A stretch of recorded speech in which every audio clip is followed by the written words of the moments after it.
Ahojte priatelia poslucháči, moje meno je Janik a vítam vás na Slovak Chrome Club podcaste. Je mi veľkou cťou, že tu dnes môžem prijať a prijal moje pozvanie špeciálny host, ktorý mi častokrát pomáha sa zorientovať v mojom zamotanom živote, ktorý mi pomáha objavovať a rozpúšťať moje strachy a moje emócie. Vítam teba, Aďa, v mojom podcaste. Ahoj.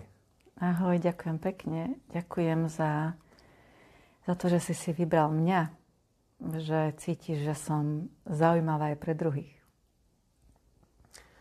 Aďa, ty si zo Šale, ale narodila si sa tu? Nie, narodila som sa v Nitre, ale som tu celý život. Kde si chodila do škôlky? Zaujímavé otázky, Janík. Čakala som z iného súdka. Dobre, poďme na to takto. Čakám, kam to bude viesť. Do škôlky som chodila už tu v Šali. Celý život som tu v Šali, takže aj škôlka bola tu. Bola si rada vo škôlke? Páčilo sa ti tam?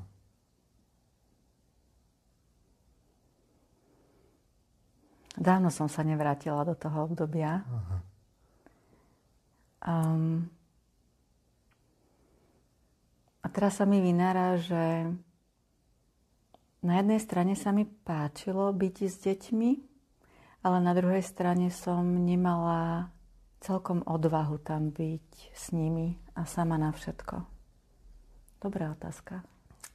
Preto som ti ju položil, pretože častokrát aj my v živote si neuvedomujeme, aké emócie nás prevádzajú v daných životných okamihoch. Či už je to škôlka, alebo pracovisko, alebo voľnočasové aktivity. A častokrát tými emóciami len preplávame, niekde ich pozametáme pod koberec.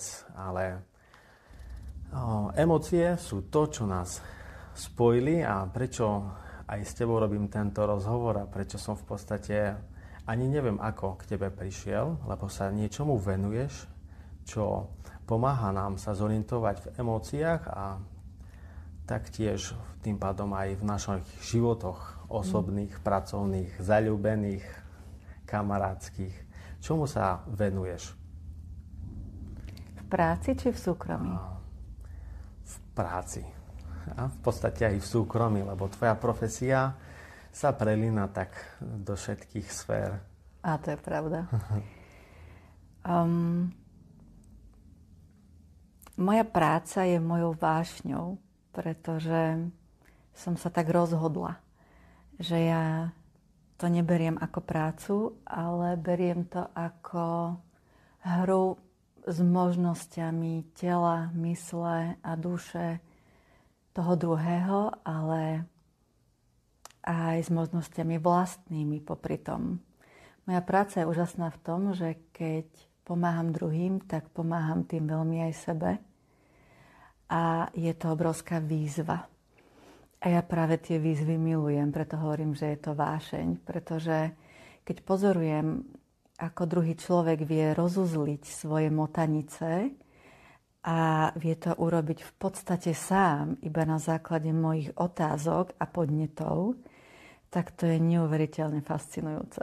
Tak áno, rozuzlujem, rozmotávam a upriamujem druhého pozornosť na seba, nie mňa, na seba, každého na seba samého. Ako to mám vyskloňovať?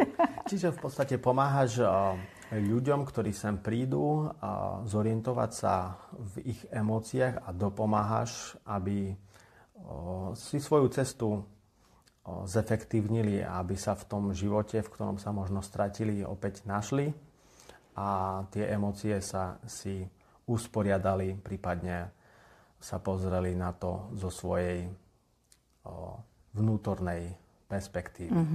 Presne tak. Cez pohľad duše. Áno, jeden klient mi povedal, keď prišiel, Ada, mám pocit, že som na kruhovom objazde, ale nemá cestičky von. Nemá výjazdy.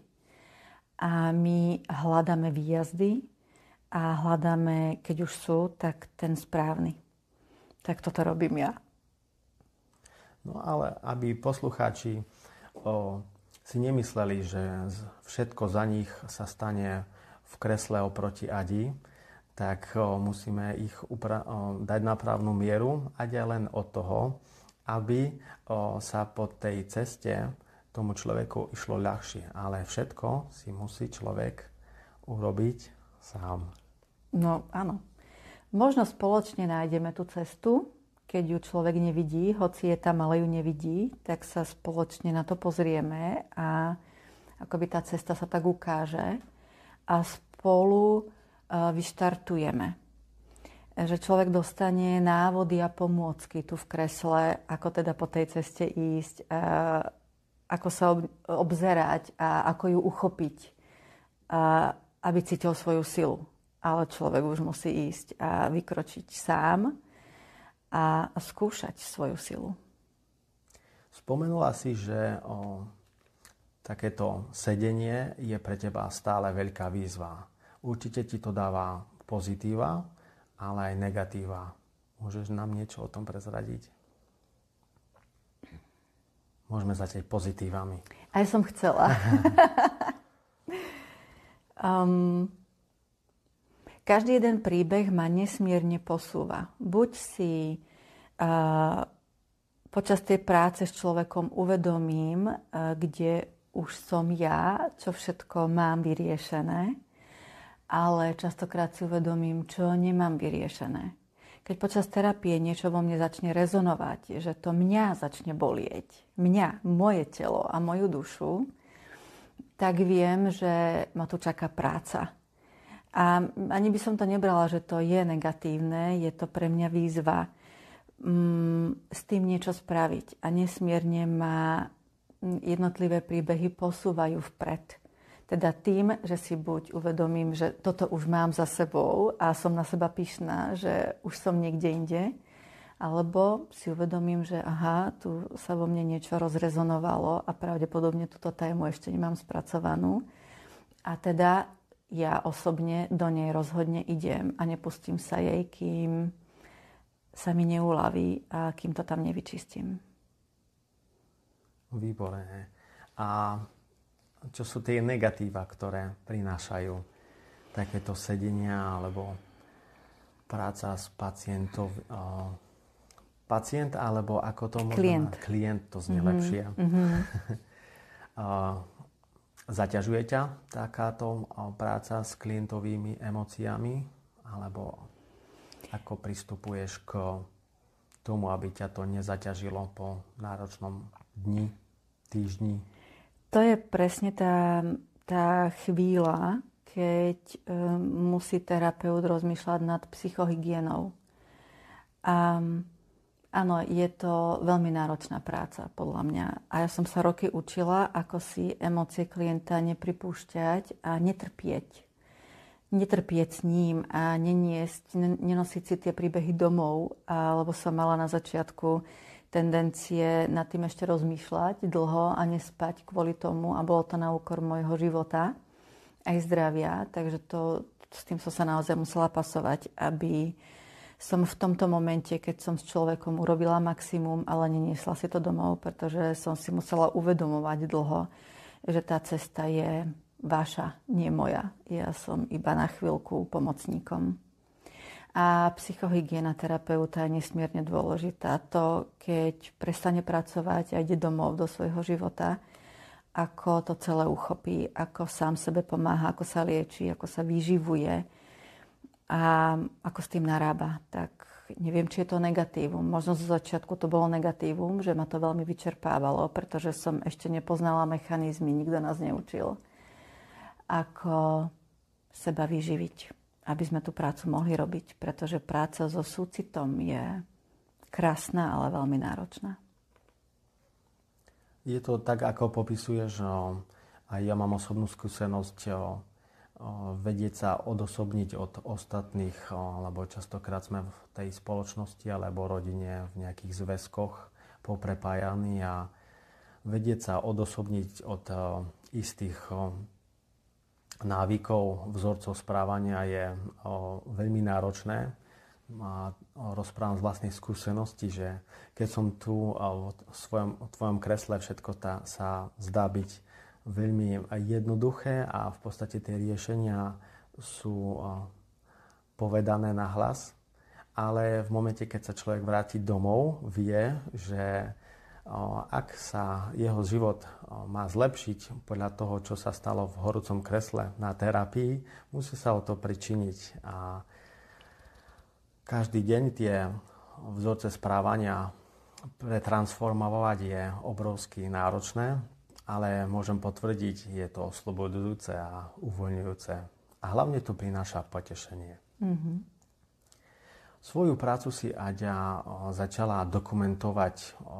Jednou z tých je kniha Rozhovory v tichu, ktorú máme pri sebe. Mm-hmm. Ja som ju veľmi rád čítal znova a znova v rôznych častiach.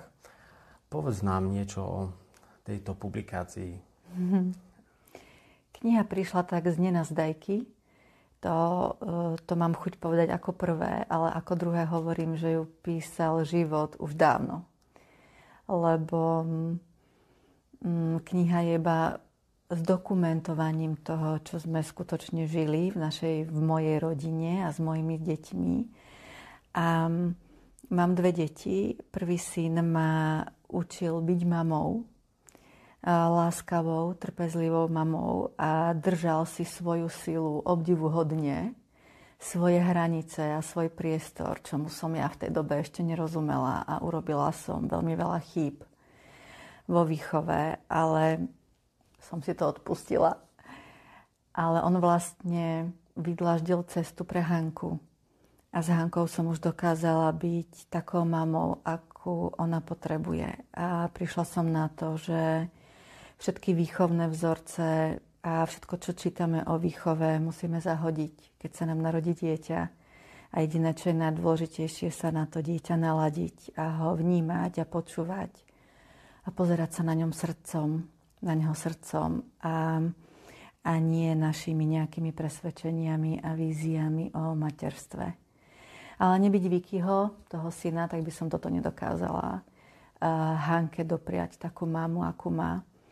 A Hanka sa narodila ako veľmi vedomé a múdre dieťa a od malička mi kladla úžasné otázky, na ktoré som veľakrát mala problém odpovedať srdcom. Ale trénovali sme to. Až prišlo k tomu, že sme sa naozaj od jej útleho detstva, keď dokázala formulovať veci a emócie, tak sme viedli veľmi hlboké rozhovory. Ale boli to rozhovory na otázky naozaj životné, o ktorých sa dospeláci rozprávajú a nie deti. A takto vznikla kniha, keď som zdokumentovala naše rozhovory s Hankou, nočné rozhovory z postele, z uspávania, z uspávacieho rituálu, kde sme rozoberali tému sebavedomie, sebaláska, komunikovať, ako fungovať vo vzťahu, ako ľúbiť seba, kde sú hranice, ako si hranice nastaviť, ako odpúšťať. A nie je to o tom, že by som si ja masírovala svoje ego maminky a psychológa, ale tá kniha je o tom, kde viac ja počúvam múdrosti svojho dieťaťa, pretože sú to múdrosti, ktoré dospelák vie použiť v živote. Vie použiť tú detskú ľahkosť a rozvahu a ochotu do všetkého ísť a nerozmýšľať zbytočne a rozhodnúť sa a svoj život ovládnuť a tešiť sa z neho a v tej knihe to cítiť. Môžem potvrdiť, tá kniha je napísaná príjemnou hravou formou. Človek, ktorý ju číta, si tak nemusí namáhať hlavu rôznymi ťažkými terminológiami z oblasti psychológie, ale dokážu ju pochopiť aj ľudia v mladom veku, deti, ale takisto aj dospelí, ktorí nemajú o psychológii možno vôbec vedomosti. A takisto sa z tejto knihy môžu niečo naučiť, dozvedieť. Plánuješ aj niečo ďalšie, alebo je to tajomstvo? Akrát mi prišiel nedávno mail z Čiech, alebo kniha už je aj v Čechách vydaná, v českom jazyku. A prišiel mi mail: Pani Becker, prosím vás, kedy bude druhá časť vašej knihy, pretože Hanka určite vyrástla a potrebovali sme zvládnuť obdobie puberty doma. Máme 14-ročnú dcéru a nevieme, čo s ňou. Prosíme si druhé vydanie. A bolo to krásne. Veľmi by ľudia túžili, aby prišla dvojka a je kopec námetov na to zo života s mojimi deťmi, ako zvládať pubertu a situácie a hlavne, čo teraz Hanka najviac rieši, ako zvládať vzťahy. Alebo vzťahy v triede, v kolektíve sú veľmi náročné, tak ako aj my prežívame náročne vzťahy v živote. Tie vzťahy sú proste naša najväčšia téma a už to Hanka žije. Prečo kto ako komunikuje, nekomunikuje, kto čo prečo ako tak povedal a čo si z toho má zobrať a keď to bolí, tak čo s tým. Takže áno, dvojka by bola super. A možno raz bude. A myslím, že príde taká chvíľa, ako prišla s prvou knihou, že proste som sadla a napísala ju za mesiac. A tak možno príde dvojka, takže sadnem a napíšem ju za mesiac. Ak by si chcela naviesť, respektíve, čo máme robiť bežní ľudia, keď chceme odporúčiť alebo zmeniť niečo vo svojom živote, vo svojich vzťahoch? Ako bežný človek má pristupovať k tomu druhému alebo ku sebe? Ako začať? Začať od seba. To je to najťažšie. Ja viem. Viem to na vlastnej koži. Ale tak, ako som ti tu dnes povedala, tak to zopakujem aj teraz nahlas pre poslucháčov. To, čo je najdôležitejšie v živote, žiť so súcitom k samému sebe. A podľa mňa aj to slovo sebaláska je málo. Ja by som povedala naozaj ten súcit. Milovať seba samého so všetkým, čo mám. Proste toto som ja. A dopriať si a dávať si to, čo potrebujem. Vyživovať svoje telo, svoju dušu, žiť v láske k sebe, k slobode, dokázať povedať nie druhým, dokázať si ustrážiť hranice, dokázať svoj život naplniť tým, čo chcem. Pokiaľ toto budem robiť, tak prirodzene budeme vedieť, ako pristupovať k tým druhým. Čo máme robiť, ak druhý pomoc odmieta? Mám chuť položiť terapeutickú otázku, protiotázku. Čo máme robiť, keď druhý pomoc odmieta? Bola moja téma. Áno, teraz by som sa ťa okamžite odpýtala, ako to máš ty. Ale keďže to je teraz inak v rozhovore. Toto bola moja téma.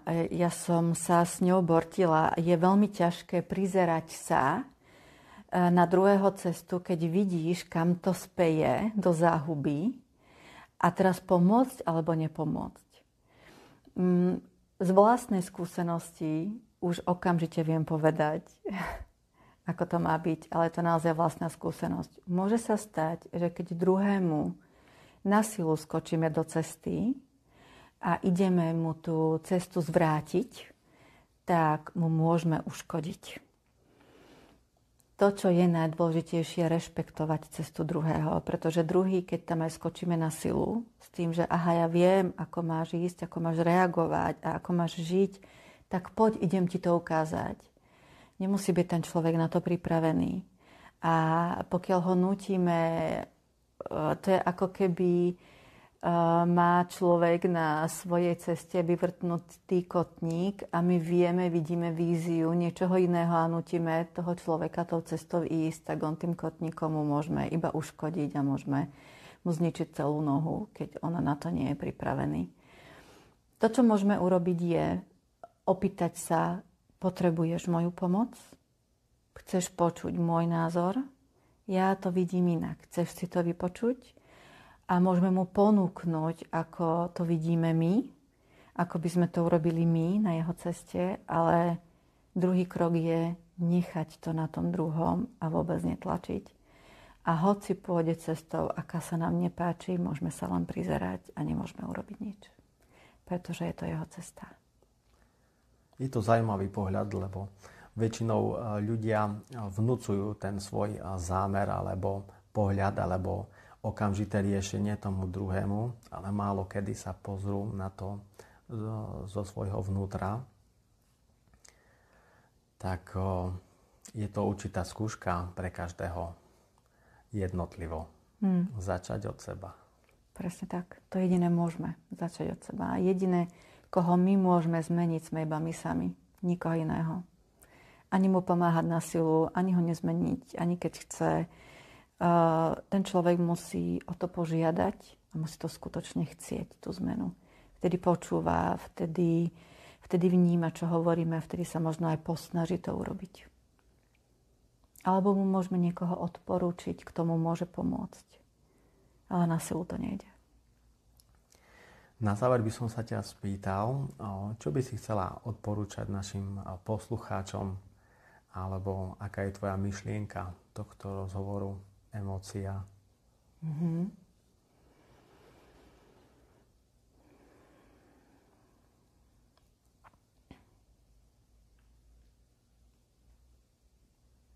Väčšinou, keď prídu problémy v našom živote, tak je to preto, že sa bojíme žiť svoj vlastný život. A tu je otázka, prečo sa bojíme a čo s tým môžeme spraviť. A ja odporúčam pre liečenie svojho života a svojej cesty, vždy, keď máme problémy, posadiť sa do ticha a počúvať srdcom seba sa, čo vlastne chceme. Pretože keď sú problémy, tak je to len preto, že sa nechceme rozhodnúť pre samých seba, pretože si myslíme, že ublížime druhým. A sme ochotní ublížiť sebe, len aby druhí boli spokojní. Lenže potom naše telo začne trpieť a prídu choroby. Prídu aj fyzické choroby. A je to len preto, že nežijeme seba. A tak odporúčam každému za sebou chodiť v tichu, počúvať svoju dušu, svoje myšlienky a v tom tichu prídu všetky odpovede. Toto odporúčam. Krásne povedané. Znie to tak jednoducho, ale pre niektorých to môže byť náročná cesta. Možno aj na celý život. Ja ti ďakujem, Adi, za tento krásny a úžasný rozhovor, autentický. Želám ti plno množstvo energie, aby ťa sprevádzalo pri terapiách a všetko dobré. Janik, a ja ti ďakujem za pozvanie do rozhovoru. Si veľmi inšpiratívny človek, veď ten názov tvojho podcastu nemáš len tak nadarmo. Sama pozorujem tvoju cestu, lebo som mohla byť jej súčasťou, za čo ti ďakujem. A si obrovskou inšpiráciou a výzvou a máš čo povedať svetu, pretože si sám seba vyliečil svoju veľkú záťaž v živote už len svojim odhodlaním a tým, že si nachádzal spôsoby, ako žiť v zdraví a v šťastí. A si to aj zvykneš dopriať, to šťastie. A tá cesta tvoja je veľmi inšpiratívna. Som veľmi rada, že práve s tebou robím rozhovor, pretože aj ja som sa od teba veľa naučila. Naučila som sa, že je možné všetko a že keď sa človek zahryzne a chce, tak vie robiť zázraky. A môžeš byť obrovskou inšpiráciou pre kopec ľudí. By som bola rada, keby sa ťa pýtali, ako to robíš, pretože naozaj máš čo povedať. Ďakujem. Veľmi dobre sa počúva spätná väzba od niekoho, kto si tým prešiel spolu so mnou. Vážení poslucháči, toto bola Aďa Becker, psychologička a terapeutka. Ja sa s vami lúčim a teším sa na budúce. Ahojte. Ahojte.